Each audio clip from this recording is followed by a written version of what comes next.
भारतीय पौराणिक कथाओं में ज्ञान और भक्ति की एक अविस्मरणीय गाथा।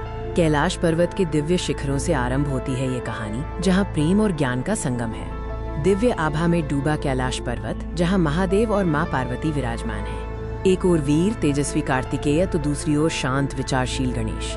और फिर प्रेम पूर्वक भगवान शिव ने अपने पुत्रों के सामने एक दिव्य चुनौती रखी। शिव ने कहा, जो कोई सबसे पहले पूरे ब्रह्मांड की परिक्रमा करके वापस आएगा उसे एक विशेष वरदान मिलेगा। तत्काल कार्तिकेय ने अपने राजसी मोर पर आरूढ़ होकर आकाश की ओर प्रस्थान किया। गति और बल उनका अस्त्र था। उनकी यात्रा ब्रह्मांड के हर कोने तक फैली हुई थी। तेज हवाई शॉट्स में कार्तिकेय पहाड़ों और सागरों के ऊपर से सरपट दौड़ रहे थे। वे आकाश गंगाओं, तूफानों और दिव्य लोकों से गुजरते हुए ब्रह्मांड के विस्तार को मापने लगे। इधर गणेश शांत और विचारशील बने रहे।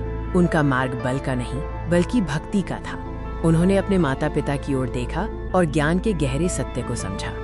ब्रह्मांड की परिक्रमा करने के बजाय उन्होंने पूर्ण भक्ति के साथ शिव और पार्वती के चारों ओर धीमी परिक्रमा की। उनका ये कृत्य केवल एक दौड़ नहीं बल्कि माता पिता के प्रति अटूट श्रद्धा का प्रदर्शन था।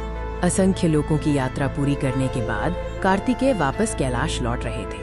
तीव्र गति से विजयी होने की आशा लिए वीर कार्तिकेय कैलाश पहुंचे, परंतु वहां का दृश्य देखकर वे चकित रह गए। गणेश पहले से ही माता पिता के समीप खड़े थे। शिव ने स्नेह से मुस्कुराते हुए समझाया, एक सच्चे भक्त के लिए माता पिता ही संपूर्ण ब्रह्मांड होते हैं। गणेश की जीत गति की नहीं बल्कि ज्ञान और भक्ति की जीत थी। कार्तिकेय ने भी गर्व और स्नेह से अपने छोटे भाई की ओर देखा, ज्ञान के इस पाठ को स्वीकारते हुए। और इस प्रकार कैलाश पर्वत पर दिव्याकाश के नीचे ये पवित्र परिवार हमेशा के लिए एकजुट खड़ा रहा। जय शिव शक्ति।